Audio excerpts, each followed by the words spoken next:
बरं असंही नाही की तहसीलदारांना सांगितलं नाही, असंही नाही नाईब तहसीलदारांना सांगितलं नाही, असंही नाही शिक्षण अधिकाऱ्यांना सांगितलं नाही, पण तुम्ही सगळेच जर का बहिरे होऊन बसला असाल तर आवाज आमचा कुठतरी आम्हाला वाढवावा लागेल. आणि तुम्हाला एकच सांगायचं आहे, सगळेजण अन्याय सहन करणार नाही, कुणाला तरी समोर यावं लागेल, कुणाला तरी आवाज उचलावा लागेल, या सिस्टमच्या विरोधात आवाज उचलावा लागेल. या अधिकाऱ्यांना मी बोललेले एवढं जर का झोंबलं असेल तर स्वतःची वर्दी बाजूला ठेवून एखाद्या तहसील कार्यालयामधून एका दिवसामध्ये तुमचा अर्ज मंजूर करून आणावा किंवा तुमचा एखादा विनंती अर्ज रस्त्याचा मंजूर करून दाखवावा. तेव्हा सांगेल की शासन प्रशासन व्यवस्थित काम करते म्हणून. तुम्ही आंदोलन केलं, आंदोलनाची मागणी काय होती आणि त्याच्यानंतर ही कारवाई झाली, त्याच्याबद्दल तुमचं काय म्हणणं? आमच्या शाळेमधले शिक्षक कामाला लावले याबद्दल काही आमचं म्हणणं नव्हतं, पण सगळे शिक्षक कामाला लावले याबद्दलचं हे आंदोलन होतं.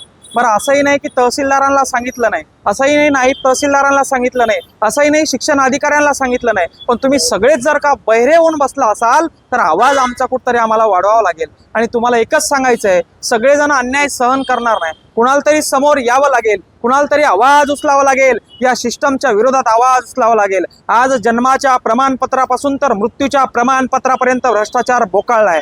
या अधिकाऱ्यांना मी बोललेले एवढं जर का झोंबलं असेल तर स्वतःची वर्दी बाजूला ठेवून एखाद्या तहसील कार्यालयामधून एका दिवसामध्ये तुमचा अर्ज मंजूर करून आणावा किंवा तुमचा एखादा विनंती अर्ज रस्त्याचा मंजूर करून दाखवावा. तेव्हा सांगेल की शासन प्रशासन व्यवस्थित काम करतंय म्हणून. तुम्ही व्यवस्थित काम करताय, तुमच्यावर कामाचा लोड आहे, याबद्दल आमचं काहीच म्हणणं नाही, पण तुम्ही आमच्यासाठी आहात, आमचं म्हणणं तुम्ही ऐकून घ्यावं, त्याच्यावर प्रश्न या ठिकाणी तुम्ही मार्गी लावात, यासाठीचा हा उद्रेक होता. आणि तुम्हाला जर का असं वाटत असेल की मंगेश साबळेवर गुन्हे दाखल केले, मंगेश साबळेला तुरुंगात टाकलं आणि आता मंगेश साबळे शांत बसेल, गोळ्या जरी झाडल्या तरी हा साबळे शांत बसणार नाही. शेतकऱ्यांसाठी, गोरगरीब कष्टकरी बांधवांसाठी या ठिकाणी उठलेला हा आवाज आहे. माझ्या वावरातून समृद्धी महामार्ग जाणार आहे आणि 100-150 एकर जमीन मला घ्यायची आहे म्हणून राजकीय पुढाऱ्यासारखा आवाज हा नव्हता. किंवा मला एखादं टेंडर पाहिजे, एखाद्या संरक्षण भिंतीचं, एखाद्या रस्त्याचं टेंडर पाहिजे म्हणून हा आवाज नव्हता. माझ्या लेकरांच्या शिक्षणाच्या भविष्यासाठी हा आवाज होता. आणि तुम्ही आम्हाला फुकटची रेवडी देऊ नका, तुम्ही आम्हाला फुकटचं ज्ञान वाटू नका, पण आमच्या लेकरांना व्यवस्थित शिक्षण सिस्टम द्या, शिक्षणचा बोजवारा वाजवू नका.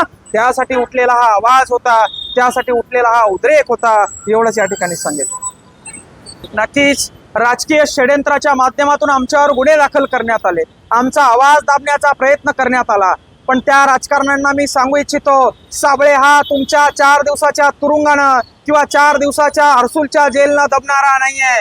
अरे एवढा भ्रष्टाचार आज या महाराष्ट्रामध्ये बोकाळलाय, याच्यावर साबळे आवाज उचलणार आहे. आज हर्सुलचं तुरुंग सोडलं, हर्सुलचे या ठिकाणी पोलीस अधिकारी सोडले, तर बाकीकडं सगळीकडं भ्रष्टाचार या ठिकाणी बोकाळले. म्हणजे जेलात प्रशासन चांगलं सुरू आहे, जिथं कैदी असतात तिथं प्रशासन चांगलं सुरू आहे, मात्र बाहेर जिथं सामान्याचे कामं व्हायला पाहिजे तिथं टेबलाखालून पैसे द्यावं लागतायत, टेबलाखालून भ्रष्टाचार सुरू आहे. आणि त्याच्या विरोधात जर का कोणी आवाज उचलणार असाल आणि तुम्हाला वाटत असेल तुम्ही तो आवाज दाबणार असाल तर ही जनता शांत बसणार नाही, आमच्यासारखे तरुण शांत बसणार नाही. आणि आम्ही ही खुणगाड बांधून हा आवाज उचललेला आहे. तुम्हाला वाटत असेल 4-2 दिवसाच्या तुरुंगवासानं तुम्ही आमचा आवाज दाबणार तर विसरून जा, शेवटच्या श्वासापर्यंत या मातीसाठी हा मंगेश साबळे लढत राहणार आहे, लक्षात असू द्या.